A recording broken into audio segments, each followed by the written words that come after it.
Soy Julian, de 32 años.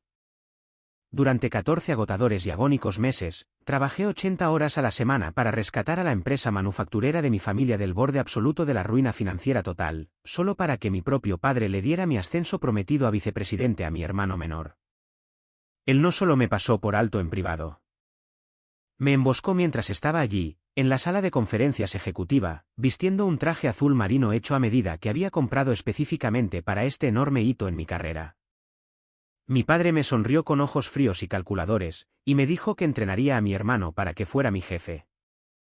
Me humilló frente a todo el equipo directivo, esperando plenamente que me tragara mi orgullo, sonriera para las cámaras y hiciera todo el trabajo pesado, mientras mi hermano cobraba el enorme salario ejecutivo y el título. Pero había un detalle enorme que ellos no sabían. En mi bandeja de entrada de correo electrónico privado, en ese mismo momento, había un contrato ejecutivo senior de nuestro mayor rival en la industria. Estaba esperando mi firma digital. Y ahora, meses después de que se desarrollara todo este desastre, mi padre y mi hermano se enfrentan a una demanda multimillonaria de accionistas enojados. Y mi padre prácticamente me ruega que regrese para salvar su barco que se hunde. Antes de que les cuente exactamente lo que pasó y cómo desmantelé sistemáticamente todo su arreglo abusivo, pulsen el botón de me gusta si creen que el trabajo duro debe ser recompensado, no explotado por miembros tóxicos de la familia. Y no olviden hacerme saber desde dónde me están viendo en los comentarios de abajo. Ahora, volvamos a la mañana exacta en que toda mi realidad se hizo pedazos y mi familia rompió mi confianza para siempre. Era martes. Eran exactamente las 7:47 de la mañana. Sé la hora exacta porque había estado mirando mi reloj cada 5 minutos desde que me levanté al amanecer. Apenas había dormido. Estaba parado justo afuera de las pesadas e imponentes puertas de roble de la sala de conferencias ejecutiva en Bennett Industrial Systems. Mi estómago revoloteaba, pero era esa energía nerviosa buena, esa adrenalina que sientes cuando sabes que finalmente vas a cruzar la meta después de un maratón agotador e interminable. El pasillo olía a café oscuro caro, madera pulida y cera industrial para pisos. La luz del sol de la mañana entraba a raudales por los ventanales que iban del suelo al techo, proyectando sombras largas y prometedoras sobre la gruesa alfombra corporativa. Había llegado temprano, tal como me lo había pedido específicamente mi padre, Víctor Bennett. Hace 6 semanas, mi padre había entrado en mi apretada oficina de director, llena de papeles. Cerró la puerta, se aseguró de que nadie estuviera escuchando en el pasillo, me miró fijamente a los ojos y me expuso una condición muy clara y específica. Me dijo que si terminaba la reestructuración operativa, si aseguraba con éxito nuestras 3 principales cuentas fallidas y detenía la hemorragia financiera en nuestra cadena de suministro, el puesto de vicepresidente de operaciones sería mío. Sin peros, sin ataduras. Era un contrato verbal de un padre a un hijo. Le creí. Esa fue la parte más humillante y desgarradora de toda esta prueba. Realmente creí que mi desempeño puro, mi lealtad inquebrantable y mis resultados innegables, matemáticamente probados, finalmente importarían más que su ciego favoritismo familiar. Pensé que por fin le había demostrado mi valía al hombre cuya aprobación había perseguido desde la infancia. Respiré hondo, ajusté mi corbata de seda, eché los hombros hacia atrás y abrí las puertas dobles de cristal. En el momento en que entré, la temperatura en la sala pareció bajar 10 grados. Mi corazón golpeaba tan fuerte contra mis costillas que pensé que mi pecho se rompería. Sentado en mi silla habitual, justo al lado del CEO, a la cabecera de la larga mesa de caoba, estaba mi hermano Preston, de 28 años.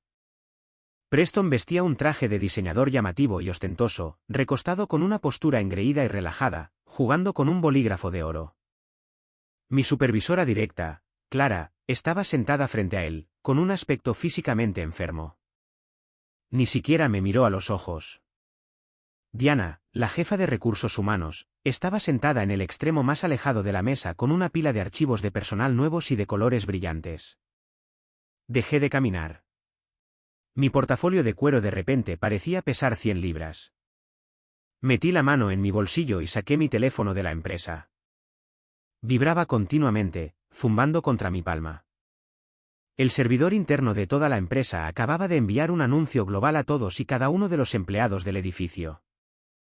Ni siquiera tuve que deslizar para abrir la aplicación y saber lo que decía. El fragmento de vista previa en mi pantalla de bloqueo deletreaba mi destino en letras negras y negritas. Decía: únase a la Junta Ejecutiva para felicitar a Preston Bennett, nuestro recién nombrado vicepresidente de operaciones. Lentamente levanté la vista de mi pantalla. Fijé mis ojos en mi padre. Le pregunté, con la voz completamente plana y desprovista de la rabia que se acumulaba dentro de mí, cuál se suponía que sería exactamente mi papel en el futuro. Mi padre se reclinó en su lujosa silla ejecutiva de cuero. Entrelazó los dedos, apoyando los codos en la mesa pulida. Me dedicó una sonrisa increíblemente condescendiente y cautelosa. Era la misma sonrisa que usa una persona cuando intenta calmar a un perro callejero antes de ponerle una correa. Me dijo que seguiría siendo el director de operaciones. Habló lentamente, como si yo fuera un niño que no entendía el inglés básico. Dijo que Preston se encargaría del liderazgo ejecutivo, la estrategia de alto nivel, las relaciones con los inversores y la cara pública del departamento. Luego, mi padre extendió la mano y deslizó una carpeta gruesa y pesada de papel manila sobre la mesa de madera pulida hacia mí. Se deslizó con un desagradable sonido de raspado y se detuvo justo en el borde de la mesa, a centímetros de mi estómago. Tú lo entrenarás, dijo mi padre. Miré la carpeta. La abrí. Era un plan de transición integral de 90 días, modelos de pronóstico, negociaciones agresivas con proveedores, estricta supervisión de cumplimiento, escalaciones de clientes de alto nivel, personal, logística, equilibrio presupuestario. Cada una de las principales responsabilidades operativas, cada una de las tareas que requerían capacidad cerebral real, conocimiento de la industria y trabajo agotador, tenían mi nombre escrito a lápiz justo al lado. Preston obtuvo la oficina de la esquina, el prestigio, la autoridad y el enorme aumento de salario ejecutivo que yo había tenido en cuenta en mi plan de inversión inmobiliaria a 5 años. Yo obtuve el trabajo real. Sería su red de seguridad invisible y no remunerada. Sería el motor, y él sería el adorno del capó. Cerré la carpeta. El papel hizo un chasquido agudo en la habitación silenciosa. No grité. No hice un berrinche, no volteé la mesa ni empecé a gritar lo injusto que era el universo. Simplemente me puse de pie, miré a mi padre directamente a sus ojos fríos y pronuncié 6 palabras simples e innegables: entonces, que aprenda sin mí. Toda la sala quedó en completo silencio. Se habría oído caer un alfiler sobre la gruesa alfombra. Diana, de Recursos Humanos, se quedó inmóvil, con el bolígrafo suspendido sobre su bloc de notas. Clara miraba fijamente su café negro, con la mandíbula apretada. Mi padre soltó una risa corta y despectiva, pensando claramente que esto era solo un breve arrebato emocional. Me ordenó sentarme, dejar de actuar como un niño y comportarme como un profesional por el bien del negocio familiar. Pero no me senté. Le di la espalda al CEO de la empresa, a mi padre, a mi hermano. Y salí de esa sala antes de que cualquiera de ellos pudiera detenerme. Detrás de mí, escuché a mi padre ladrar mi nombre, su voz haciendo eco en las paredes de cristal. Seguí caminando. Mi corazón latía tan fuerte que podía escuchar la sangre correr por mis oídos. Pero mi mente estaba increíblemente, aterradoramente clara. Lo que mi padre no sabía era que tenía un reloj en marcha esperándome en mi computadora de escritorio. Tenía exactamente 11 minutos para tomar una decisión monumental que él nunca pensó que yo fuera capaz de tomar. Pero para comprender verdaderamente la magnitud de la traición que ocurrió esa mañana, hay que entender la pesadilla que había estado viviendo durante los últimos 14 meses. La traición no comenzó con esa carpeta de Manila. Comenzó con toda una vida de condicionamiento. Durante más de un año, había sacrificado cada aspecto de mi vida personal, mi salud física y mi bienestar mental por Bennett Industrial Systems. Cuando asumí a regañadientes la división de operaciones, la empresa estaba perdiendo dinero a un ritmo alarmante e insostenible. Estábamos perdiendo clientes de primer nivel a diestra y siniestra frente a competidores extranjeros más baratos y eficientes. Nuestra cadena de suministro interna era un desastre absoluto, completamente paralizada por retrasos en los envíos, contratos sindicales rotos y enormes cuellos de botella logísticos. La moral de los empleados estaba por los suelos, y la gente renunciaba semanalmente. Intervine y convertí la salvación de esa división en mi única razón de ser. Pasaba mis mañanas despertándome a las 4 de la mañana para atender llamadas de emergencia con clientes y proveedores extranjeros, solo para asegurarme de que nuestros envíos llegaran a los buques de carga. Pasaba mis tardes librando disputas feroces y agotadoras con proveedores locales que amenazaban con cortarnos el suministro debido a facturas impagas. Pasaba mis noches reescribiendo por completo nuestro marco operativo desde cero, construyendo un nuevo modelo de integración de software que realmente rastreaba nuestras pérdidas. Me perdí las cenas de acción de gracias familiares, comiendo sándwiches fríos de pavó de la gasolinera mientras miraba hojas de cálculo. Ignoré por completo mi vida personal. Me perdí enormes oportunidades de inversión inmobiliaria para las que había estado ahorrando agresivamente, porque no tenía tiempo para asistir a las reuniones de cierre con los corredores. Incluso me perdí el funeral de la tía Marta la primavera pasada porque tuvimos una huelga crítica en el almacén que tuve que negociar en persona para evitar un cierre total de la empresa. Hice todo esto porque mi padre me miró, me puso la mano en el hombro y me convenció de que esta empresa era nuestro legado. Me dijo que mi capital de trabajo se convertiría en capital real. Me prometió el futuro. Mientras tanto, Preston vivía en una realidad completamente diferente. Preston era el niño de oro. Siempre lo había sido desde que éramos niños. Nuestra dinámica familiar se estableció hace décadas. Si Preston tenía dificultades en la universidad y derrochaba su fondo universitario de fiesta en fraternidades, yo era quien conducía los fines de semana, le daba clases particulares, le escribía guías de estudio y le ayudaba a forjar un camino hacia la graduación. Si Preston destrozaba su coche conduciendo imprudentemente bajo la lluvia, mis padres recurrían discretamente a sus ahorros para la jubilación para comprarle uno nuevo y así su puntaje crediticio no se vería afectado. Si Preston cometía un error enorme y costoso en el departamento de desarrollo de negocios, lo cual hacía con frecuencia, cotizando mal los precios a los compradores principales, mi padre me pedía discretamente que interviniera, corrigiera los errores matemáticos, suavizara las cosas con los clientes enojados y ocultara el papeleo antes de que la junta directiva se enterara. Cada vez que asumía más responsabilidades, Preston era sistemáticamente protegido de tener que aprender cómo funcionaba realmente el mundo. Estaba aislado por mi competencia. Justo la semana pasada, la realidad de nuestra dinámica tóxica alcanzó un nuevo mínimo repugnante. Era martes por la tarde. Preston llegó al estacionamiento de la empresa en un Porsche 911 nuevo, de color negro azabache. Aceleró el motor tan fuerte que la mitad del personal de la oficina fue a las ventanas a mirar. Entró pavoneándose en la sala de descanso corporativa, tirando sus pesadas llaves metálicas sobre el mostrador de granito, presumiendo en voz alta a los pasantes de cómo lo acababa de comprar directamente de la sala de exposición. Yo sabía con absoluta certeza que su salario actual de nivel medio ni siquiera podía cubrir las primas del seguro de ese vehículo, y mucho menos los enormes pagos mensuales del préstamo. Más tarde esa tarde, me enteré por un contacto de alto nivel en el departamento de finanzas que mi padre había aprobado discretamente un enorme anticipo de bono no ganado para Preston.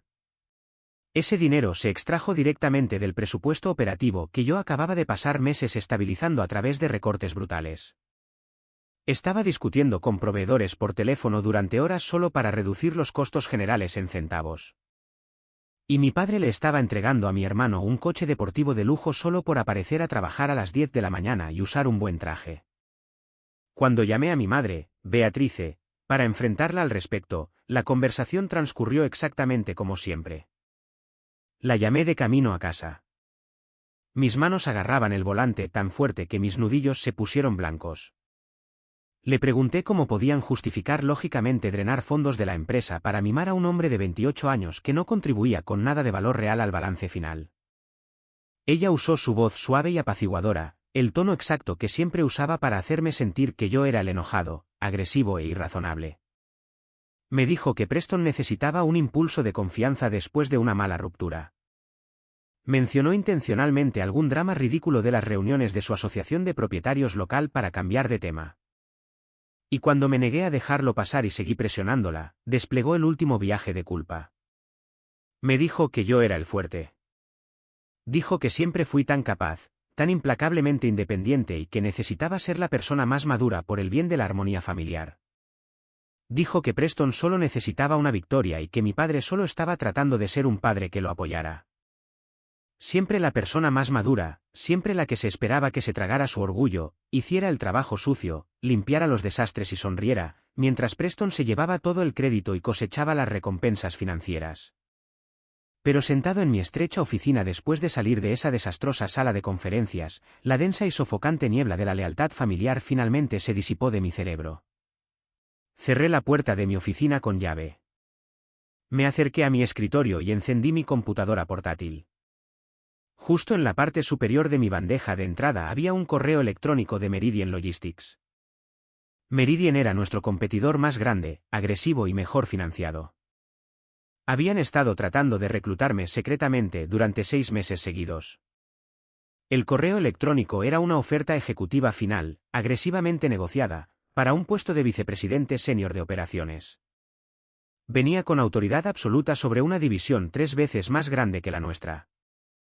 Venía con un enorme aumento en el salario base que cambiaría mi vida, opciones de acciones completas, beneficios completos, lo más importante, ofrecía un entorno donde a nadie le importaba mi apellido. Solo les importaban mis métricas, mi mente y mis resultados. Había recibido la oferta hace 3 días. Había planeado rechazarla cortésmente hoy. ¿Por qué no lo haría? Mi padre me había dado su palabra. Pensé que finalmente me había ganado mi lugar permanente en la mesa ejecutiva junto a él. Abrí el mensaje. La oferta tenía una fecha límite de vencimiento estricta e innegociable. El equipo de reclutamiento corporativo de Meridian necesitaba una respuesta final para poder avanzar con su plan masivo de reestructuración trimestral. La oferta expiraba esa misma mañana a las 8 en punto. Miré el reloj digital en la esquina inferior derecha de la pantalla de mi computadora, 7:49 de la mañana. Tenía exactamente 11 minutos. 11 minutos para decidir si iba a pasar otra década de mi vida probándome a un hombre que acababa de entregar mi ascenso, ganado con tanto esfuerzo, a un hermano que ni siquiera sabía leer un estado de pérdidas y ganancias básico. 11 minutos para decidir si iba a ser el caballo de batalla eterno de la familia, el equipo de limpieza invisible, o si me iba a ir, quemar los puentes y construir un imperio propio. Miré fijamente la pantalla brillante, escuchando el tic-tac rítmico del reloj de pared. El silencio en mi oficina era ensordecedor. Pensé que lo peor de la mañana había terminado. Estaba tan increíblemente equivocado. El pesado picaporte de bronce de la puerta de mi oficina vibró violentamente. Alguien intentó abrirla, encontró el cerrojo puesto y luego golpeó con un puño pesado y agresivo contra la madera maciza. Era mi padre. Respiré hondo, caminé y abrí la puerta. Víctor se abrió paso, su hombro rozándome, sin molestarse en esperar una invitación, y cerró la puerta de golpe detrás de él. La falsa sonrisa condescendiente, lista para la cámara, que había usado en la sala de conferencias había desaparecido por completo. Su rostro estaba enrojecido por la ira. Me miró no como un padre mirando a su hijo, sino como un CEO arrogante mirando a un empleado insubordinado y rebelde que se había extralimitado drásticamente. Apuntó un dedo acusador y rígido directamente a mi pecho y me acusó agresivamente de avergonzarlo frente a los miembros de la Junta Senior y al director de Recursos Humanos. No retrocedí. No me inmuté. Simplemente lo miré. Le pregunté si eso era realmente todo lo que había venido a decir. Acababa de presentarse en una reunión ejecutiva, había entregado mi ascenso prometido a mi hermano menor groseramente no calificado e incompetente, y él estaba realmente molesto porque yo no me senté allí y aplaudí con entusiasmo su decisión. Mi padre exhaló bruscamente por la nariz, poniendo los ojos en blanco, actuando como si yo fuera un niño imposible, terco y dramático. Afirmó que le estaba dando a Preston una oportunidad necesaria. Dijo que Preston necesitaba una plataforma de alta visibilidad para probarse a sí mismo ante la industria y los accionistas. Le recordé su promesa. Le recordé la conversación exacta que tuvimos en esta misma oficina, parados sobre esta misma alfombra, hace apenas 6 semanas. Le recordé las semanas de 80 horas, las vacaciones canceladas, las inversiones perdidas, la rutina implacable y agotadora que soporté basándome enteramente en su palabra. Vi que sus ojos se desviaron hacia la ventana por una fracción de segundo. Ese pequeño micromovimiento fue toda la confirmación que necesitaba. Él sabía exactamente lo que estaba haciendo. Esto no fue un cambio de última hora ni un giro ejecutivo repentino. Había planeado toda esta farsa desde el principio. Caminó hasta la ventana, mirando el extenso piso del almacén debajo, observando cómo las carretillas elevadoras movían el inventario. Dijo que Preston necesitaba una oportunidad para crecer en el liderazgo. Le dije que yo ya había crecido en él. Había construido la maldita cosa con mis propias manos, mientras Preston estaba probando coches de lujo. Mi padre se dio la vuelta y luego dijo la parte callada en voz alta. Dijo algo tan profundamente insultante, tan fundamentalmente retorcido y manipulador, que instantáneamente destruyó cualquier respeto que me quedara por él como hombre de negocios, líder y como padre. Eres mejor en el trabajo real, Julian, espetó, su voz teñida de intensa impaciencia. No parpadeé. Sentí que la sangre se me convertía en hielo en las venas. Le pedí que lo aclarara. Le pregunté si ser significativamente mejor en el trabajo era la razón exacta por la que no debía obtener el trabajo. Su mandíbula se tensó. Me dijo que este arreglo tenía el mayor sentido logístico para el futuro a largo plazo de la empresa. Dijo que Preston tenía el carisma natural para manejar el lado ejecutivo. Preston podía encargarse de las cenas con clientes de alto nivel, los partidos de golf en el club de campo, el chismorreo, la cara pública del legado de la familia Bennett, y yo podía mantener las pesadas operaciones funcionando sin problemas entre bastidores, donde pertenecía. De hecho, creía que me estaba haciendo un profundo cumplido. Me llamó su líder operativo más fuerte y confiable. Dijo, Preston necesitaba desesperadamente la confianza del título de vicepresidente para sentirse valorado, y yo solo necesitaba seguir haciendo lo que siempre hice, manejar la gran carga de trabajo y mantener la boca cerrada. Crucé los brazos sobre el pecho. Le hice una pregunta muy simple y directa. Le pregunté si Preston siquiera sabía que la renovación del contrato de Nortrate, nuestro cliente más grande, volátil y rentable, se acercaba a una renegociación masiva en exactamente 17 días. Mi padre hizo una pausa. Lo desestimó, agitando la mano como si un contrato multimillonario fuera un detalle administrativo trivial, por debajo de su aviso. Me miró fijamente a los ojos y me dijo que yo me encargaría de la renovación de Nortrate. Le dio a Preston el ascenso, el enorme aumento de salario, el prestigio y el coche deportivo. Y todavía esperaba plenamente que yo hiciera el trabajo de vicepresidente. Le dije que ese era exactamente el problema central. Se acercó a mi escritorio, inflando el pecho, usando su voz profunda y autoritaria de CEO, la voz que usualmente hacía que todos en el edificio se encogieran, y me dijo, sométete y obedece. Me dijo que no iba a quedarse allí discutiendo conmigo toda la mañana. Me informó oficialmente que Preston tenía programada una presentación de transición departamental masiva en la sala de juntas principal a las 9 en punto, y que yo estaría en la primera fila. Señaló agresivamente alrededor de mi oficina, recordándome que había pasado 9 años construyendo mi reputación profesional allí. Me dijo que conocía íntimamente a los clientes. Conocía a los equipos del almacén y sabía exactamente lo que significaría irme para mi carrera. Pensó que estaba completamente atrapado. Pensó que toda mi identidad, mi seguridad financiera y mi valor profesional estaban irrevocablemente ligados a su empresa. Abrió la puerta, me ordenó estar en esa reunión o enfrentar acciones disciplinarias severas, y salió sin esperar una respuesta. Me volví a sentar en mi escritorio. El reloj digital en mi pantalla marcaba las 7:55 de la mañana. Reabrí el correo electrónico de Meridian Logistics. Mi cursor se cernía sobre el enlace de aceptación segura. Durante años, me había convencido continuamente de que permanecer en Bennett Industrial Systems era un acto de profunda lealtad justa. Pensé que estaba protegiendo mi futura herencia. Pensé que estaba haciendo lo correcto y noble al mantener unida la frágil dinámica familiar. Pero sentado allí en la tranquilidad de mi oficina, la verdad me golpeó como un tren de carga desbocado, era miedo. Miedo puro, sin adulterar. Miedo a que irme significara abandonar a mi familia. Miedo a que mi padre tuviera razón y yo no pudiera sobrevivir fuera de la burbuja protectora y nepotista de su empresa. Pero mi padre nunca subestimó mi capacidad. Esa era la brillantez maligna y enfermiza de todo su plan. Había construido toda su estrategia de sucesión alrededor de mi pura competencia. Quería que Preston fuera la cara brillante de la empresa porque los inversores de la vieja escuela esperaban que el chico de oro carismático asumiera el control. Necesitaba que yo permaneciera invisible, trabajando duro en segundo plano, manteniendo el motor funcionando perfectamente para que Preston pudiera llevarse todo el crédito con confianza. El reloj cambió a las 8 en punto. Hice clic en aceptar justo cuando la pantalla de confirmación de Meridian cargaba, sellando mi nuevo futuro y mi enorme nuevo salario. Mi puerta se abrió de nuevo. Era Félix. Félix era un coordinador de logística senior a quien yo había asesorado personalmente durante 3 años. Salíamos a tomar cervezas los viernes por la noche. Le di los contactos de alta comisión que le ayudaron a asegurar la hipoteca de su primera casa.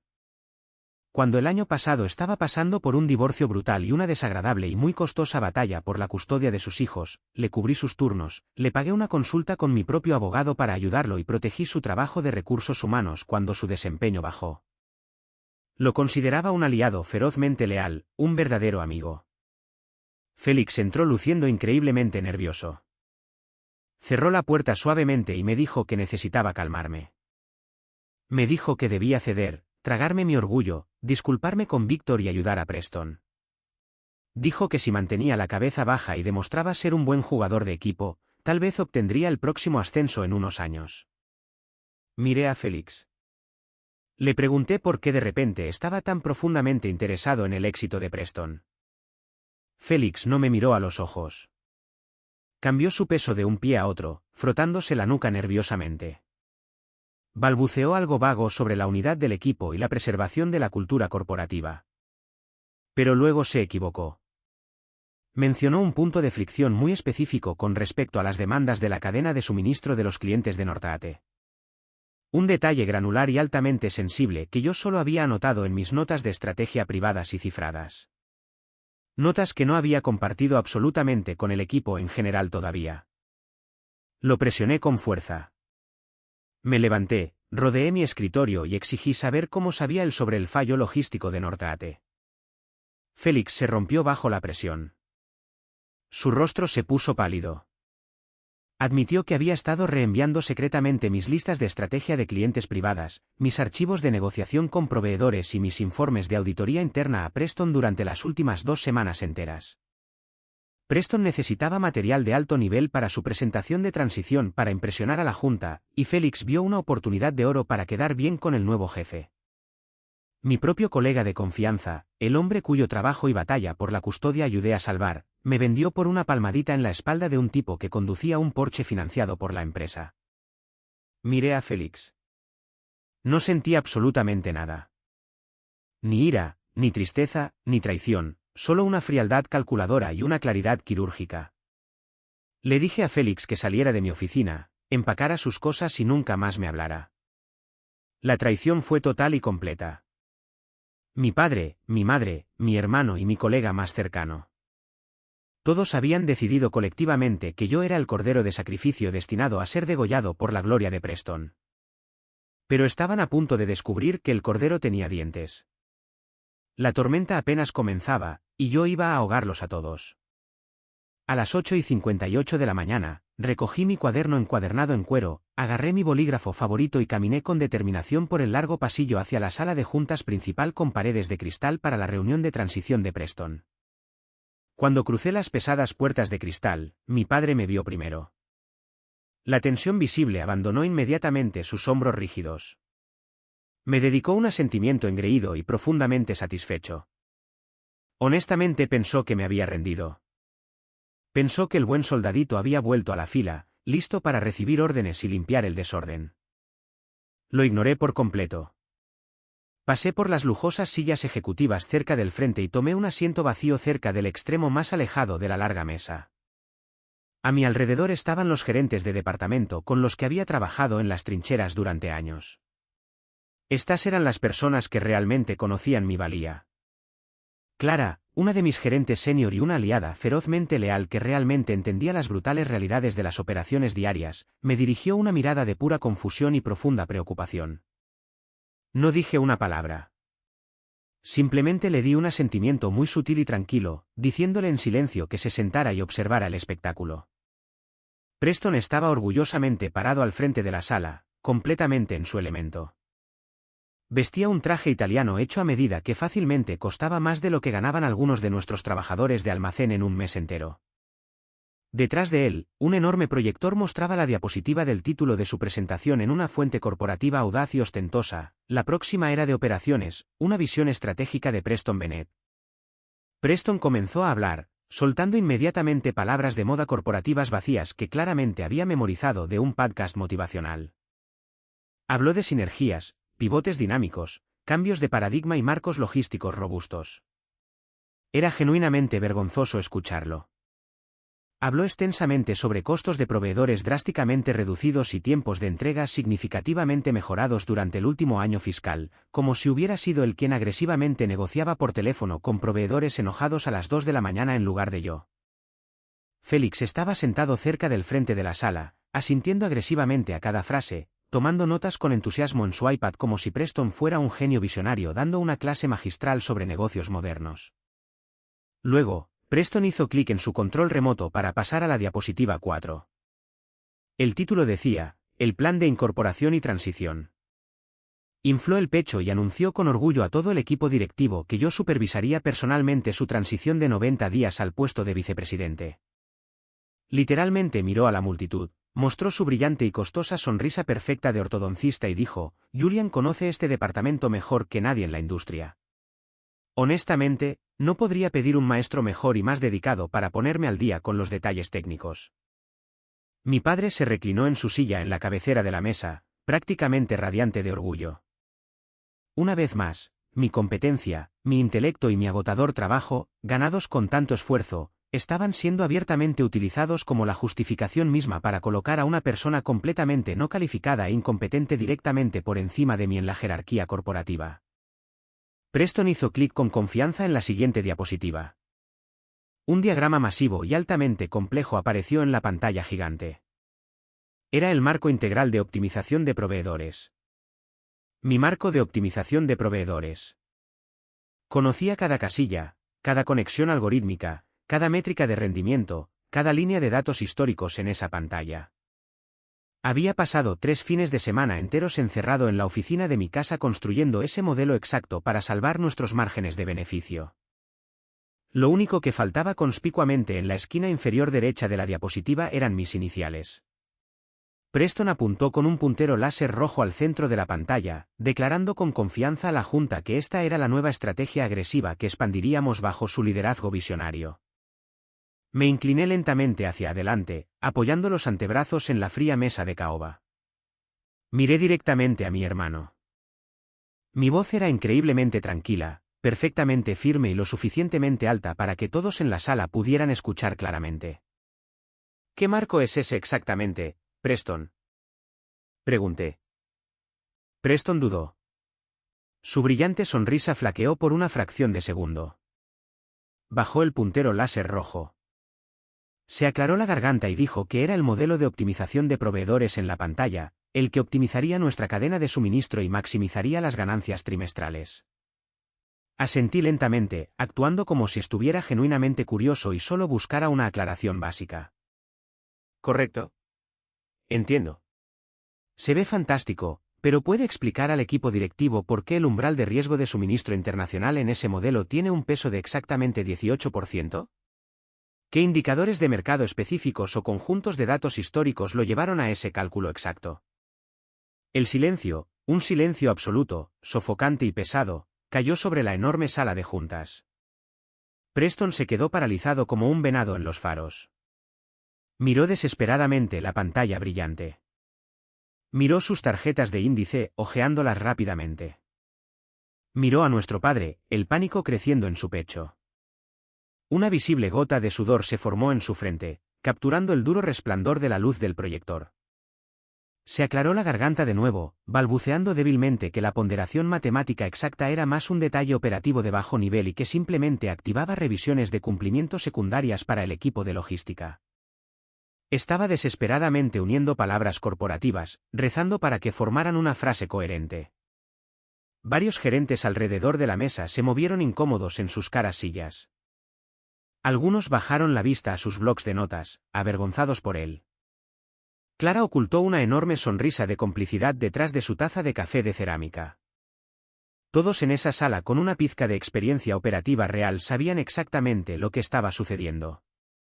Preston se estaba ahogando en el escenario, completamente incapaz de explicar la misma estrategia que afirmaba haber inventado.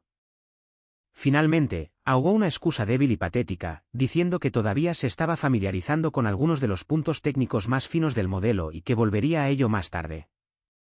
Mi padre intervino de inmediato, con la voz aguda y teñida de pánico apenas velado.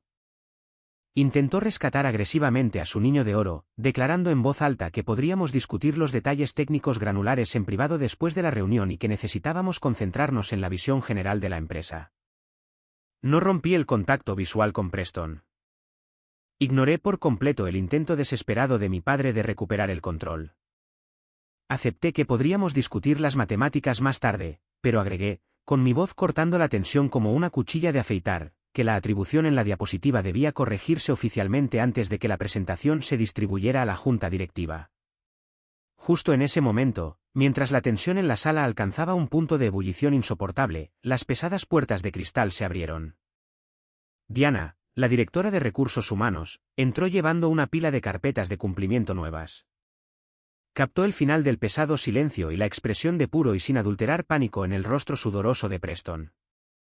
Miró la pantalla, luego a mí, y preguntó de qué atribución estábamos hablando. Mi padre rápidamente intentó detenerla, agitando la mano despectivamente y diciéndole a Diana que no era absolutamente nada importante, solo un error tipográfico interno que se corregiría más tarde, pero no dejé que lo ocultara. Mantuve mi voz perfectamente uniforme, manteniendo una compostura profesional completa. Miré directamente a Diana y declaré claramente para el registro oficial de recursos humanos que el marco de optimización altamente complejo que estaba en la pantalla del proyector fue conceptualizado, redactado y enviado oficialmente al servidor ejecutivo hace 11 meses, bajo mi nombre. Diana dejó de caminar.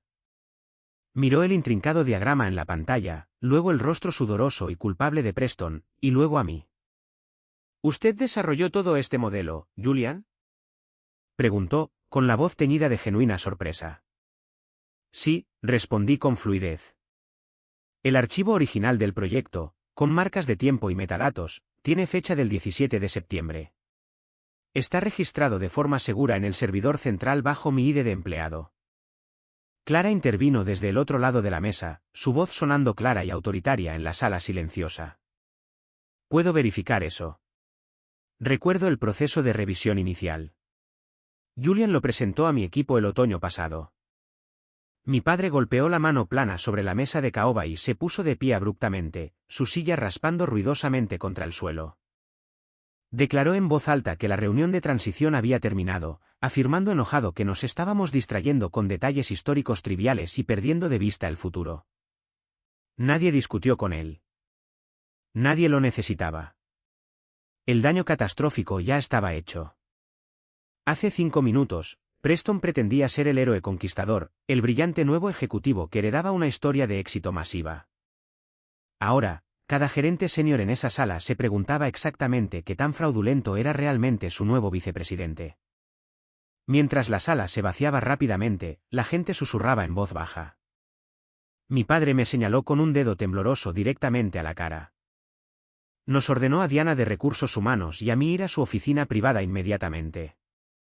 La tormenta finalmente había llegado. Pero lo que mi arrogante padre y mi tonto hermano no se dieron cuenta fue que yo no estaba atrapado en la tormenta con ellos. Ellos estaban atrapados en ella conmigo. Y yo tenía todos los relámpagos. El camino desde la sala de juntas principal de paredes de cristal hasta el departamento de recursos humanos se sintió como una marcha lenta y deliberada por un largo corredor estéril hacia una ejecución corporativa. Pero por primera vez en mis 32 años de existencia, estaba absoluta y fundamentalmente seguro de que yo no era el que era llevado a la guillotina. Mi padre marchaba unos pasos delante de mí. Sus costosos zapatos de cuero italiano hechos a medida golpeaban la gruesa alfombra corporativa con patrones geométricos con golpes pesados y enojados. Cada paso que daba resonaba ruidosamente en las paredes grises de los cubículos, telegrafiando su inmensa rabia a cada empleado en el piso. Pude ver a los analistas junior y a los asistentes administrativos evitando activamente el contacto visual, encogiéndose en sus sillas ergonómicas, fingiendo estar profundamente absortos en sus monitores de computadora. Todos conocían el temperamento de Víctor Benet, y todos sabían que alguien estaba a punto de ser despedido. Simplemente asumieron que era yo. Pero había un giro masivo y calculado esperándome que no había anticipado. En lugar de marchar directamente a la oficina del director de recursos humanos al final del pasillo, mi padre se desvió bruscamente a la izquierda y abrió las pesadas puertas dobles de roble macizo que daban al salón ejecutivo. Sentada en el lujoso sofá de cuero capitoné, bebiendo casualmente agua con gas de un pesado vaso de cristal, estaba mi madre, Beatrice. Mi padre había orquestado toda esta mañana hasta el último detalle humillante y psicológicamente dañino. Había invitado a mi madre a la oficina del centro bajo el pretexto de un almuerzo de celebración para honrar el increíble nuevo ascenso de Preston. Habían planeado emboscarme en la sala de juntas, forzarme públicamente a aceptar mi nuevo y degradante papel como la niñera permanente y no remunerada de mi hermano menor, y luego desfilarme inmediatamente al salón ejecutivo privado para celebrar mi propia degradación profesional como una familia estadounidense feliz, unida y perfecta. Era una trampa psicológica profundamente calculada y altamente manipuladora. Querían usar el peso combinado y sofocante de la decepción parental y la culpa familiar fabricada para forzar mi total cumplimiento antes de que tuviera un solo momento para procesar la magnitud de su traición. Mi padre me agarró del brazo, su agarre excesivamente fuerte, sus dedos clavándose bruscamente en la tela de mi traje azul marino hecho a medida, y me arrastró agresivamente al salón. Diana, la directora de recursos humanos, nos siguió de cerca. Su rostro estaba inusualmente pálido y apretaba con fuerza la pila de carpetas verdes de cumplimiento que acababa de traer a la desastrosa reunión de transición. Cerró cuidadosamente la pesada puerta de roble detrás de ella, haciendo clic en el cerrojo de bronce para silenciar por completo los inevitables susurros del personal de la oficina. Mi madre levantó la vista de su revista. Una sonrisa brillante y perfectamente ensayada de club de campo se congeló instantáneamente en su rostro en el momento en que vio la furia desquiciada que irradiaba mi padre y la frialdad muerta y vacía de mis ojos. Llevaba su característico suéter de cachemira y un collar de perlas, luciendo completamente fuera de lugar en un campo de batalla corporativo. Sin embargo, ella era la arquitecta misma de la guerra. Mi padre no perdió un solo segundo intentando ser diplomático o profesional. Apuntó con el dedo directamente a mi pecho y comenzó su gran actuación. Dirigió su atención a mi madre y declaró en voz alta y teatralmente que yo estaba arruinando activamente el mejor día de toda la vida de Preston. Le dijo que acababa de humillar públicamente el apellido Benet frente a todo el equipo directivo senior. Afirmó que yo estaba actuando como un niño celoso, amargado y completamente ingrato que simplemente no podía soportar ver a su propia sangre tener éxito en el mundo de los negocios. Luego, dirigió su enfoque agresivo completamente hacia Diana. Emitió una orden ejecutiva directa e innegociable, hablándole como si fuera una sirvienta en lugar de una directora corporativa experimentada. Le dijo que iniciara sesión en la red corporativa interna de inmediato y redactara un informe disciplinario formal de nivel 3. Exigió que se documentara permanentemente en mi archivo de personal oficial que me negaba activa y maliciosamente a realizar mis deberes operativos legalmente asignados. Quería que constara en actas que estaba socavando deliberadamente al recién nombrado vicepresidente de operaciones y creando intencionalmente un ambiente de trabajo tóxico y hostil para mis superiores. Esta fue la trampa increíblemente peligrosa de su propia complacencia desmedida. Honestamente, realmente pensaron que me tenían perfectamente acorralado. Pensaron que al traer a mi madre a la habitación, al rodearme de los arquitectos de mi culpa infantil, me doblaría instantáneamente como un traje barato. Confiaron por completo en 32 años en los que yo actuaba como el pacificador designado de la familia. Confiaron en que yo era el solucionador confiable, el hijo mayor leal que se prendería fuego con gusto solo para mantener al resto de ellos cálidos y cómodos. Mi madre inmediatamente entró en acción, desempeñando sin problemas su papel designado y practicado en esta dinámica profundamente tóxica. Dejó cuidadosamente su vaso de cristal sobre la mesa de café de caoba pulida y se acercó a mí. Su rostro se contorsionó en una máscara de profunda y exagerada decepción maternal. Extendió la mano y me tocó suavemente el brazo, usando su voz suave, apaciguadora y preocupada. Era el tono exacto que siempre usaba para manipularme. El tono que desplegaba para hacerme sentir que yo siempre era el enojado, agresivo y completamente irrazonable en cada disputa familiar. Me dijo que estaba absolutamente desconsolada por mi comportamiento. Dijo que Preston había estado luchando tanto últimamente que necesitaba un enorme impulso de confianza después de un año difícil de malas relaciones y malas decisiones financieras. Me recordó, sin que yo se lo pidiera, mi fondo universitario infantil, mi vida estable y mi sólida y respetable carrera. Deliberadamente usó mi éxito en mi contra, ignorando por completo el hecho innegable de que había construido mi vida estable a través de agotadoras semanas laborales de 80 horas y un sinfín de sacrificios. Mientras Preston había pasado sus 20 de fiesta con el dinero interminable de mis padres, ella me dijo que necesitaba ser la persona más madura por el bien de la armonía familiar a largo plazo. Insistió suavemente en que mi padre solo estaba tratando de ser un buen padre que apoyara a sus dos hijos y que yo estaba siendo completamente irracional y egoísta al negarme a sentarme y entrenar a mi hermano en el software básico de logística. Los dejé hablar. No interrumpí.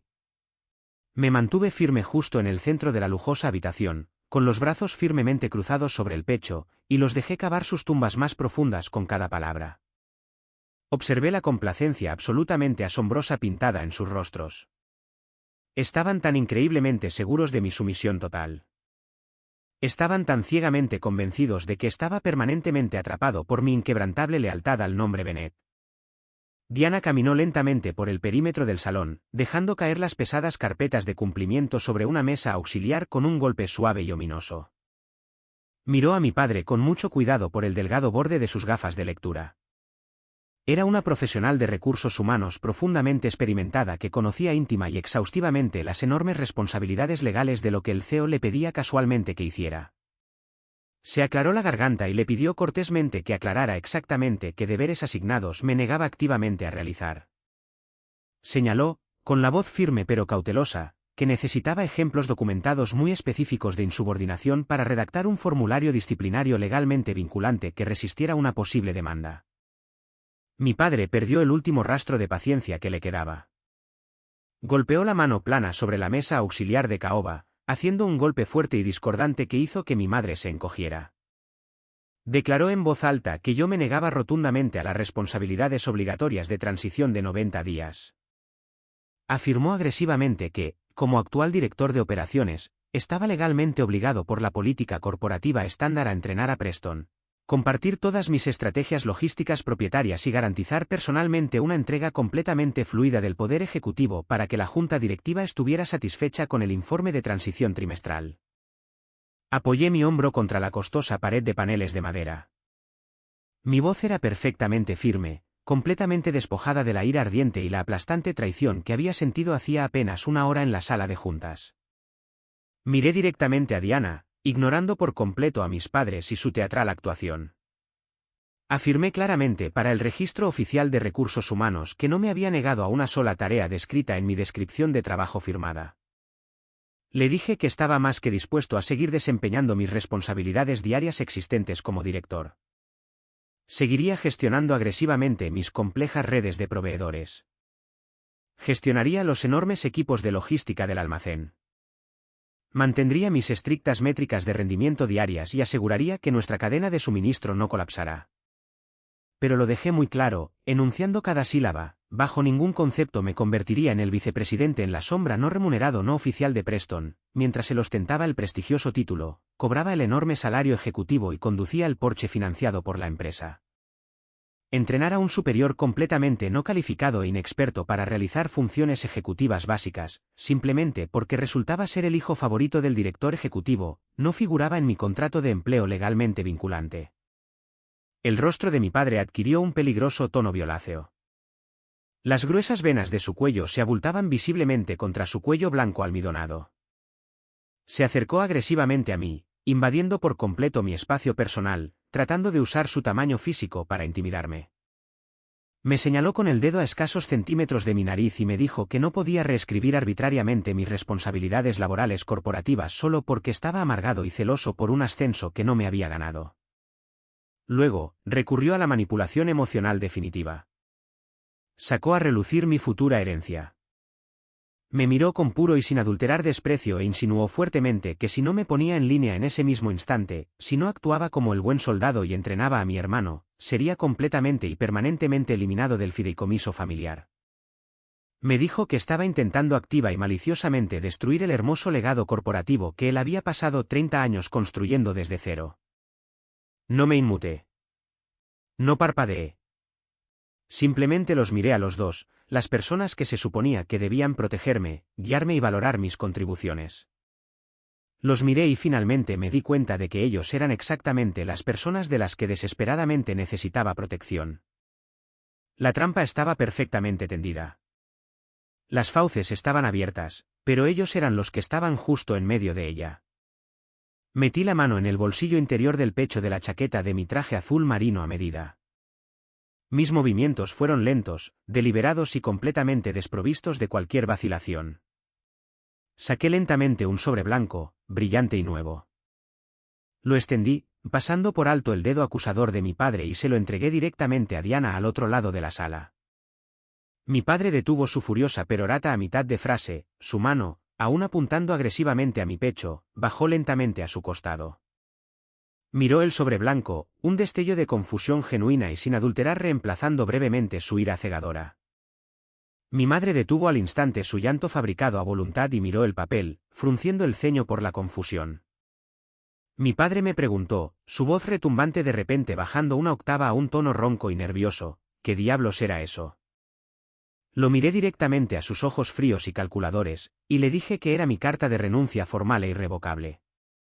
Afirmé claramente que sería efectiva en exactamente 2 semanas, respetando estrictamente el periodo de notificación estándar descrito en mi contrato de empleo, sin dejar absolutamente ningún margen para represalias legales.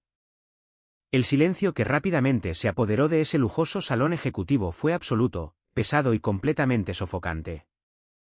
Por primera vez en mis 32 años de vida, Víctor Bennett estaba genuinamente, completamente sin palabras. Su boca se abrió ligeramente, cerrándose de nuevo como un pez fuera del agua, pero no salieron palabras coherentes. Solo miró el sobre blanco que descansaba en las manos temblorosas de Diana como si fuera un artefacto explosivo vivo y en cuenta regresiva, completamente capaz de arrasar todo su imperio corporativo. Pero yo no había terminado. No me detuve allí. Abrí mi pesado portafolio de cuero y saqué una pila gruesa y con muchas pestañas de documentos corporativos impresos. Di un paso adelante y los coloqué firmemente sobre la mesa de café de cristal justo frente a mi madre, extendiéndolos deliberadamente para el registro legal oficial. Me volví hacia Diana y le dije que quería que estos documentos críticos específicos se agregaran a mi archivo de salida de recursos humanos permanente de inmediato para evitar proactivamente cualquier futura represalia, calumnia en la industria o demandas fabricadas con respecto a mi repentina partida de Bennett Industrial Systems. El primer documento que puse sobre el cristal fue el correo electrónico interno impreso de hace exactamente 6 semanas.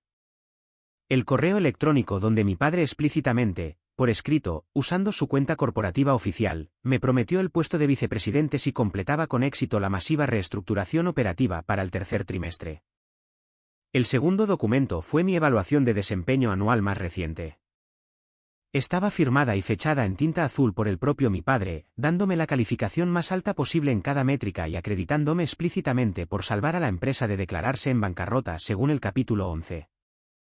El tercer documento era el marco original de optimización de proveedores con sello de tiempo del servidor. Exactamente el mismo modelo logístico complejo que Preston acababa de intentar robar descaradamente y presentar a la junta directiva senior como su propia creación estratégica visionaria. Mi padre finalmente encontró su voz. Estaba temblando violentamente. Carecía de toda la autoridad imponente y aterradora que usualmente ejercía en esas salas. Balbuceó, diciéndome que no podía simplemente irme en medio de una transición corporativa masiva y crítica y esperar una brillante referencia profesional. Desesperada y patéticamente amenazó con arruinar mi reputación profesional en la industria de la logística. Proclamó en voz alta que nadie en toda la zona de los 3 estados contrataría jamás a un hombre que abandonara despiadadamente su propio negocio familiar cuando más necesitaban su experiencia. Fue exactamente entonces cuando Diana finalmente habló. Su voz era tranquila, estrictamente profesional, pero tenía un peso devastador e innegable que cambió por completo toda la atmósfera de la sala. Estaba mirando una de las carpetas verdes de cumplimiento que había traído consigo de la sala de juntas. La carpeta contenía las actas sin editar y altamente confidenciales de la reunión privada de planificación de la Junta Ejecutiva que tuvo lugar la semana pasada. La reunión exacta donde mi padre cambió oficial y secretamente la decisión del ascenso a mis espaldas, conspirando con la Junta para robar mi trabajo. Diana levantó la vista. Sus ojos estaban muy abiertos detrás de sus gafas, y miraba directamente a mi padre con una mezcla profundamente inquietante de shock profesional y profunda repugnancia personal. Lentamente dio la vuelta a la carpeta de Manila y la empujó sobre la mesa hacia mí. Señaló con su dedo cuidadosamente cuidado un gran bloque de texto fuertemente resaltado en tinta amarilla brillante. Me dijo que necesitaba leer exactamente lo que mi padre le había dicho a la junta directiva a puerta cerrada. Me incliné sobre la mesa, ignorando el jadeo de mi madre, y leí la transcripción. Era una cita grabada directamente en audio de Víctor Bennett. Decía: Julian es innegablemente el líder operativo más fuerte que hemos tenido en la historia de esta empresa, pero fundamentalmente carece de la presencia ejecutiva pulida requerida para nuestros inversores de alto poder adquisitivo. Le daremos el título de vicepresidente a Preston para satisfacer el deseo de la Junta de un plan de sucesión joven y carismático. Julian se quejará durante una semana, tal vez 2. Estará enojado, pero es un caballo de batalla leal. Finalmente se tragará su orgullo, arreglará todo entre bastidores y mantendrá el motor funcionando sin problemas. Siempre lo hace. Solo necesitamos manejar agresivamente sus emociones durante el periodo de transición. Leí las palabras 3 veces. La fría, repugnante e innegable realidad del texto me invadió como agua helada. Esta era la traición definitiva e imperdonable. Él nunca dudó de mi habilidad técnica. Sabía que yo era la mente logística más brillante de todo el edificio. Simplemente prefería que fuera útil en lugar de visible. Activa y maliciosamente utilizó mi lealtad, mi ética de trabajo implacable y mi desesperado y persistente deseo infantil de su aprobación. Planeó cuidadosamente abusar mental y emocionalmente de mí hasta la sumisión, esperando plenamente que yo simplemente aceptara el abuso, mantuviera la boca cerrada y continuara haciéndolo rico mientras mi hermano se llevaba toda la gloria pública y las recompensas financieras. Lentamente me puse de pie. Miré a mi padre directamente a su rostro aterrorizado. Le dije que estaba fundamentalmente equivocado. Le dije que había calculado profunda y catastróficamente mal mi punto de quiebre. Le dije que no era su caballo de batalla corporativo. No era su red de seguridad invisible. Y, de manera absoluta e inequívoca, no iba a pasar el resto de mi vida profesional construyendo un reino dorado para un hermano que ni siquiera sabía cómo sostener un martillo o leer un balance. Mi padre intentó desesperadamente dar marcha atrás. La arrogancia masiva y sofocante se desvaneció en un instante, completamente reemplazada por el pánico puro y sin adulterar al darse cuenta finalmente de que toda la base operativa de su empresa estaba literalmente saliendo por la puerta. Me dijo frenéticamente que retirara la renuncia. Prometió que podríamos arreglar esto ahora mismo. Se ofreció a darme el puesto de vicepresidente en ese mismo momento, diciendo que encontraría algo más para Preston, tal vez moverlo a marketing. Se ofreció a duplicar mi salario base en el acto. Incluso se ofreció a reescribir por completo la jerarquía corporativa, de modo que Preston reportaría formalmente directamente a mí. Negué con la cabeza. Sentí una sonrisa fría y dura formarse en mis labios. Le dije que era demasiado tarde para todo eso. Le dije que el puesto de vicepresidente en su empresa no significaba absolutamente nada para mí, porque el respeto fundamental nunca estuvo allí para empezar, y un título sin respeto era solo un objetivo en mi espalda. Exigió saber a dónde iba.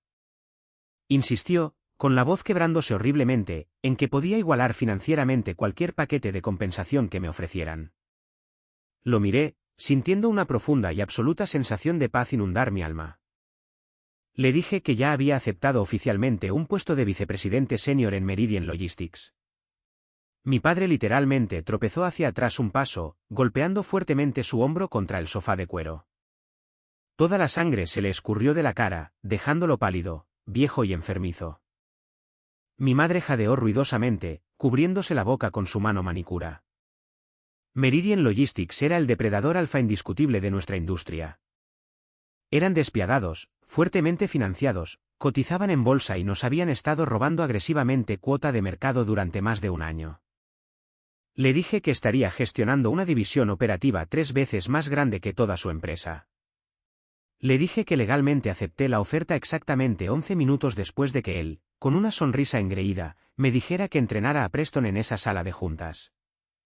Le dije que la junta directiva de Meridian no me contrató por mi apellido o mi futura herencia o las conexiones de club de campo de mi padre. Me contrataron porque mi trabajo real y medible viajó mucho más lejos que su voluntad de reconocerlo.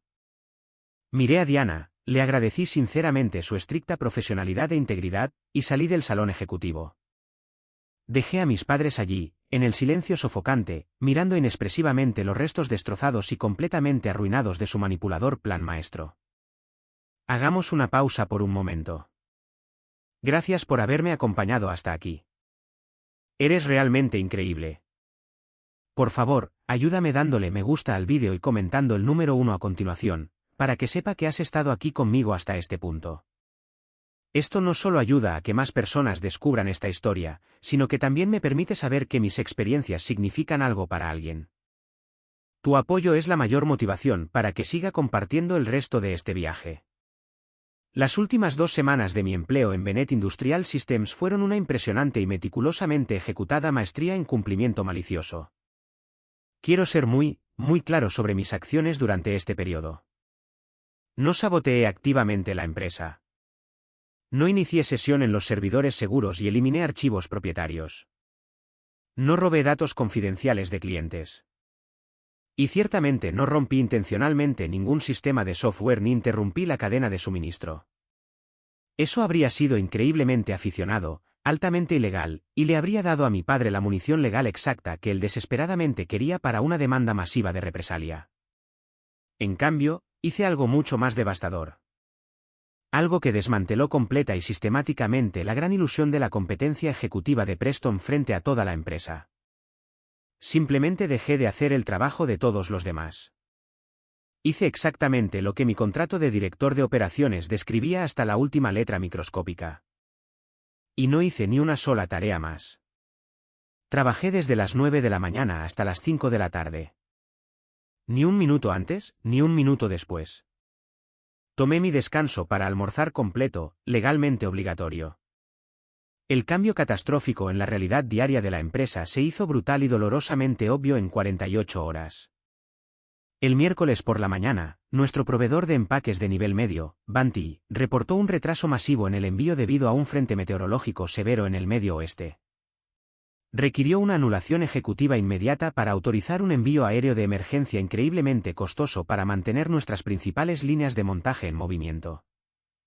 Antes del fiasco del ascenso, yo habría aprobado instantáneamente el costo, llamado directamente al proveedor para negociar la reducción de las tarifas nocturnas, suavizado el retraso con nuestro cliente final enojado y presentado todo el complicado papeleo de cumplimiento yo mismo, mientras Preston estaba fuera tomando su latte helado de media mañana. Esta vez, cuando el gerente del almacén llamó a mi escritorio en pánico total, gritando sobre líneas de producción detenidas, le dije con calma que bajo la brillante nueva jerarquía corporativa, explícitamente aprobada por el CEO, cualquier anulación de presupuesto que excediera los $5.000 requería la autorización escrita directa del vicepresidente de operaciones. Le dije que llamara a Preston. 20 minutos después, sonó el teléfono de mi escritorio. Era Preston. Su voz era increíblemente tensa, aguda y teñida de pánico absoluto. Exigió que fuera a su enorme oficina de la esquina de inmediato para manejar la situación de Vanti, porque el gerente del almacén le estaba gritando y amenazando con enviar a los trabajadores a casa. Me recosté en mi silla ergonómica, mirando los paneles acústicos del techo, mi voz perfectamente relajada y agresivamente alegre. Le dije que estaba increíblemente ocupado completando mi documentación de salida de recursos humanos exigida por el Estado. Le recordé cortésmente que él era el vicepresidente y que autorizar anulaciones de emergencia en la cadena de suministro era literalmente el primer punto de su flamante descripción de trabajo ejecutivo. Preston balbuceó, quejándose en voz alta de que la documentación del contrato estaba enterrada en algún lugar del software de gestión de proveedores y que simplemente no sabía cómo navegar por el portal. Prácticamente me rogó que simplemente caminara por el pasillo, iniciara sesión en su computadora usando mis credenciales y hiciera clic en aprobar para que el almacén dejara de presionarlo.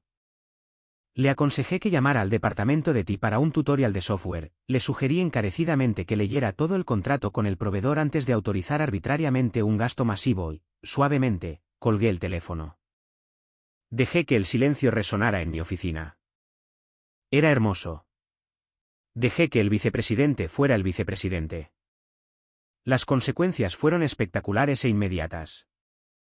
Sin que yo interviniera cada hora para corregir manualmente la fricción diaria de la cadena de suministro, todo el piso operativo se detuvo en un miserable y lento paro.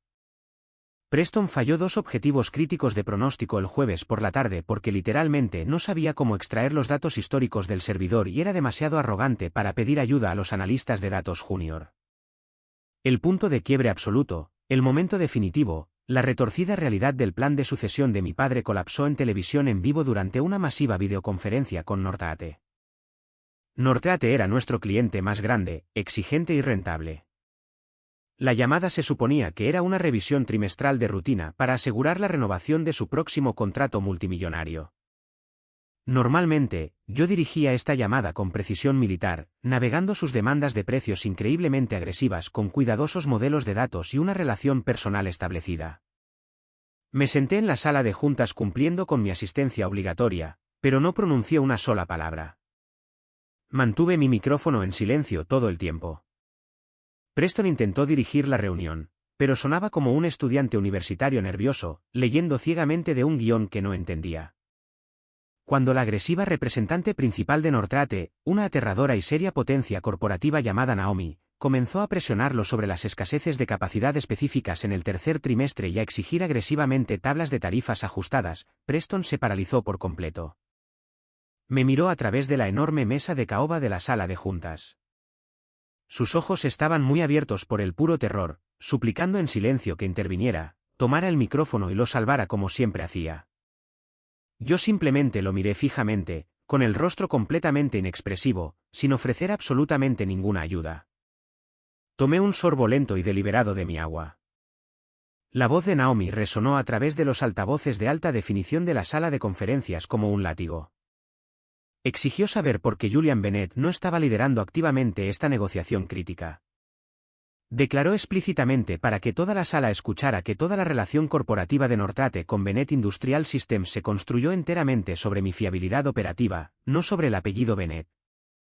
Preston balbuceó, su rostro enrojeciendo profundamente, intentando afirmar su dominio. Declaró que él era el nuevo vicepresidente de operaciones y que personalmente se encargaría de la cuenta en adelante. Naomi se rió.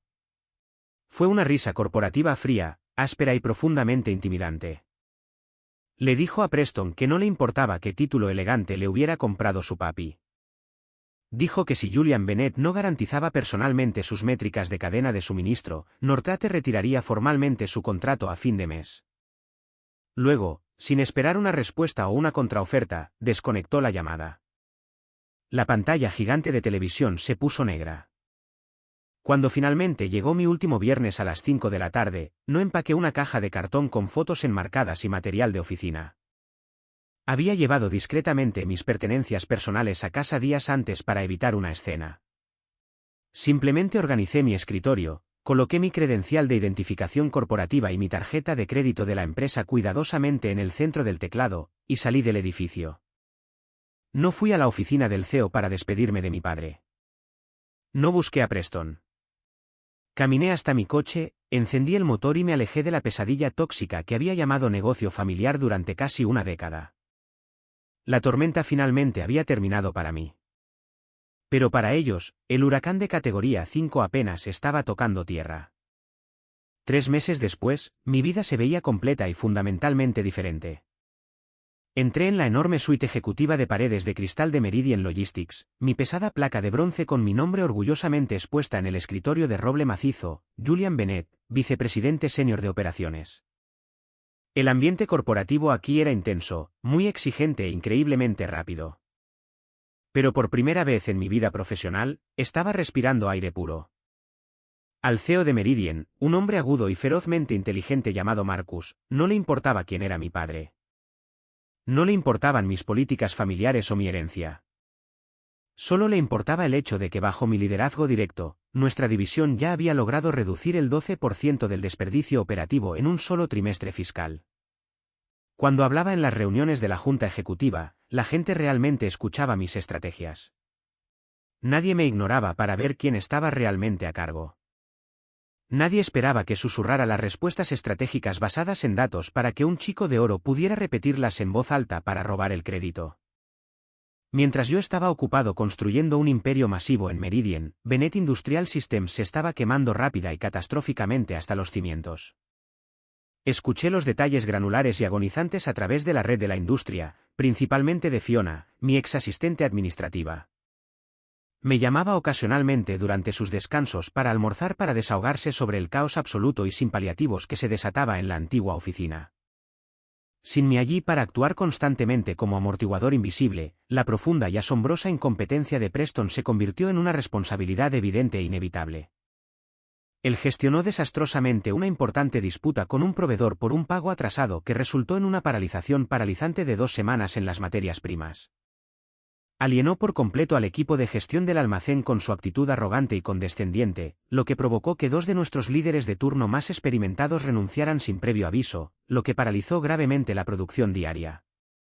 Pero el golpe fatal, el último clavo en el ataúd corporativo fue Northgate. Fiel a la despiadada palabra de Naomi, Northgate se negó formalmente a renovar su contrato masivo con Bennett Industrial Systems. En cambio, se pusieron en contacto directamente conmigo a mi nueva dirección de correo electrónico de Meridian. Tuvimos un almuerzo, y firmaron un enorme contrato exclusivo de logística de 5 años con Meridian Logistics al final de mi segundo mes. Perder la cuenta de Northgate eliminó el 20% de los ingresos anuales proyectados de Bennett en una sola tarde devastadora. La catastrófica pérdida financiera obligó a la junta directiva de Bennett a intervenir de inmediato. Mi padre siempre había dirigido la empresa como su propio reino personal intocable. Pero aún así, en última instancia, respondía ante una junta de inversores ricos y despiadados. Hombres como Harrison y Silas a quienes solo les importaban sus dividendos trimestrales, sus carteras 401k y sus márgenes de beneficio. La junta ordenó una auditoría hostil inmediata de terceros de la división de operaciones. No solo castigaron a mi padre por nepotismo flagrante. Cuestionaron legalmente su deber fiduciario como director ejecutivo. Sacaron los archivos de recursos humanos. Vieron los planes de transición originales que yo había redactado. Vieron el devastador impacto financiero de poner a un joven de 28 años completamente no calificado a cargo de una cadena de suministro multimillonaria simplemente porque compartía el apellido del CEO. La Junta tomó medidas rápidas, brutales y decisivas. Le despojaron formalmente a mi padre de su poder unilateral de toma de decisiones ejecutivas. Se le permitió conservar el título de CEO principalmente para evitar un pánico bursátil público y tranquilizar a los accionistas nerviosos. Pero se instaló un estricto comité de supervisión para monitorear cada uno de sus movimientos. No podía aprobar un presupuesto, firmar un contrato con un proveedor o autorizar un ascenso sin su aprobación explícita por escrito. Su control absoluto, lo mismo que más valoraba en todo el mundo, le fue arrebatado violentamente de las manos. En cuanto a Preston, la Junta no fue ni de lejos tan indulgente ni preocupada por las apariencias. Inmediatamente cancelaron su puesto de vicepresidente de operaciones. Lo obligaron a devolver el porche financiado por la empresa, citando el uso no autorizado de fondos corporativos en su documentación de indemnización. Fue degradado sin contemplaciones a un puesto de desarrollo de negocios de nivel medio, completamente despojado de su oficina en la esquina, su enorme salario ejecutivo y su dignidad no ganada. Por primera vez en su vida mimada y completamente aislada, la línea de meta no se movió mágicamente para adaptarse a sus fracasos. De hecho, tuvo que enfrentar las brutales y frías consecuencias de su propia insuficiencia. Las consecuencias no se quedaron solo en la sala de juntas. Se extendieron agresivamente a mi vida personal. Una tarde lluviosa de martes, mi teléfono celular personal vibró sobre el mostrador de la cocina de mi nuevo condominio en el centro. Miré el identificador de llamadas. Era mi madre, Beatrice. Dejé que sonara 3 veces, mirando la pantalla antes de que finalmente lo contestara, preparando mis nervios para la inevitable manipulación emocional. Estaba llorando histéricamente. Lágrimas feas y entrecortadas. Me dijo que la familia se estaba desmoronando por completo. Se quejó amargamente de que la junta directiva humillara a Víctor frente a sus amigos del club de campo. Lloró porque Preston estaba gravemente deprimido y tenía que vender su caro apartamento del centro porque ya no podía pagar la hipoteca con su salario drásticamente reducido. Luego, En su desesperado y equivocado intento de hacerme sentir lo suficientemente culpable como para volver y arreglarlo todo, se equivocó. Sollozó, diciendo, Julian, tienes que volver y ayudarnos.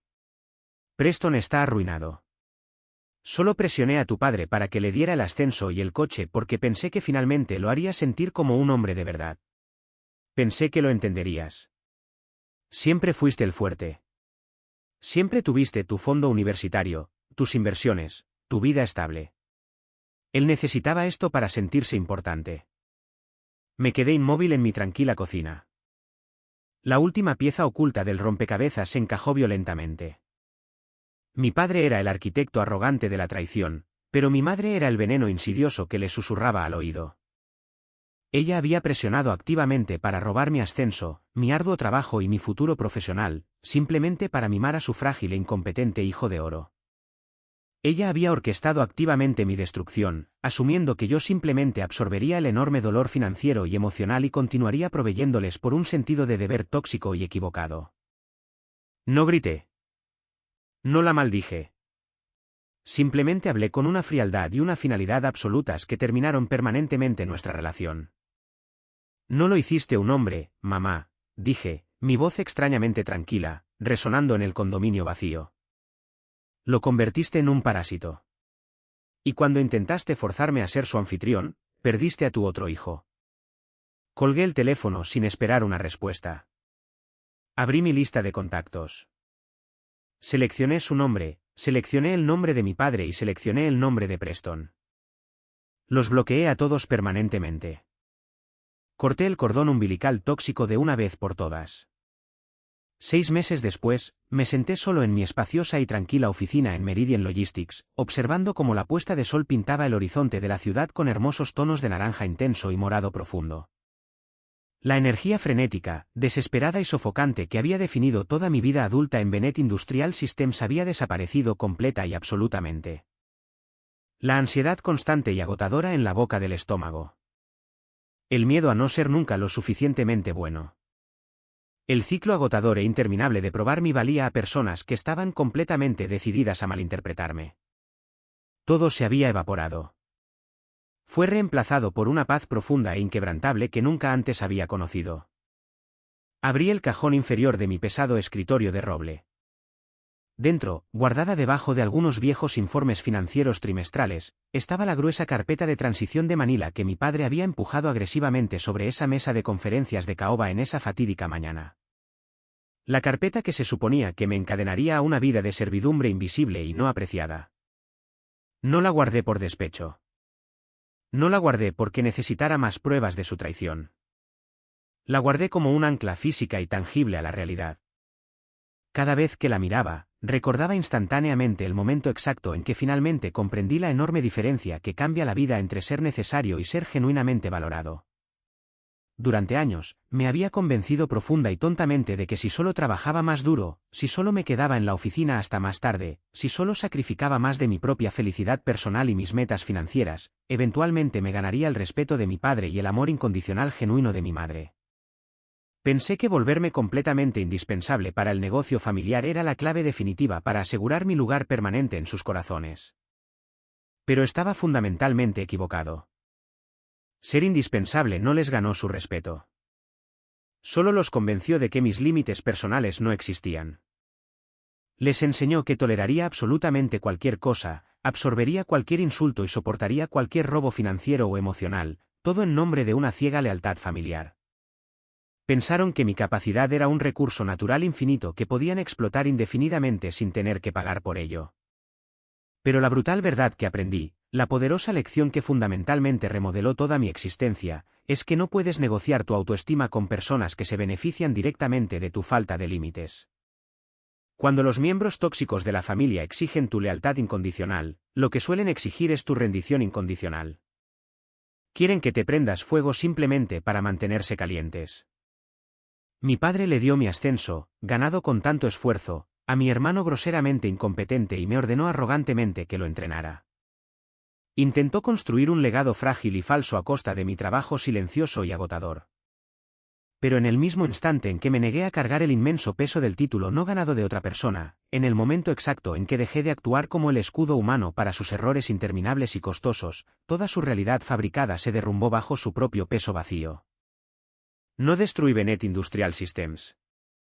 No arruiné la carrera de Preston y no puse a mi padre en una situación humillante con su junta directiva. Simplemente me quité del camino. Dejé de sostener el pesado techo, y las fuerzas naturales de la gravedad y la consecuencia hicieron el resto. Hoy, mi vida es completamente mía. Mi éxito profesional lleva mi propio nombre. El salario que gano financia mi futuro, mis inversiones inmobiliarias, mi plan 401k y mi paz mental, no los pagos del coche de lujo de mi hermano. Cuando mi equipo aquí en Meridian presenta una nueva y brillante estrategia operativa, me aseguro personalmente de que sus nombres estén impresos en negrita en la primera página de la presentación. Porque el verdadero liderazgo se trata de elevar la competencia, no de robarla para ocultar tus propias profundas inseguridades. Tuve que lamentar la familia que creí tener. Tuve que llorar al padre comprensivo que quería y finalmente aceptar al CEO despiadado y manipulador que realmente era. Fue un proceso emocional doloroso y brutal, como sacar una astilla profundamente incrustada e infectada de tu alma. Pero la libertad que siguió fue embriagadora. No le debes tu cordura a tu genética. No le debes tu futuro profesional a un fideicomiso familiar que solo te usa como una herramienta tosca. Tu lealtad solo debe pertenecer a aquellos que protegen ferozmente tu paz, reconocen abiertamente tu arduo trabajo y respetan profundamente tus límites absolutos. ¿Alguna vez has enfrentado algo similar con tu propia familia? ¿Alguna vez te has dado cuenta de que las personas que te exigían la mayor lealtad eran las que estaban más dispuestas a traicionarte cuando les convenía? Comparte tu historia en los comentarios a continuación.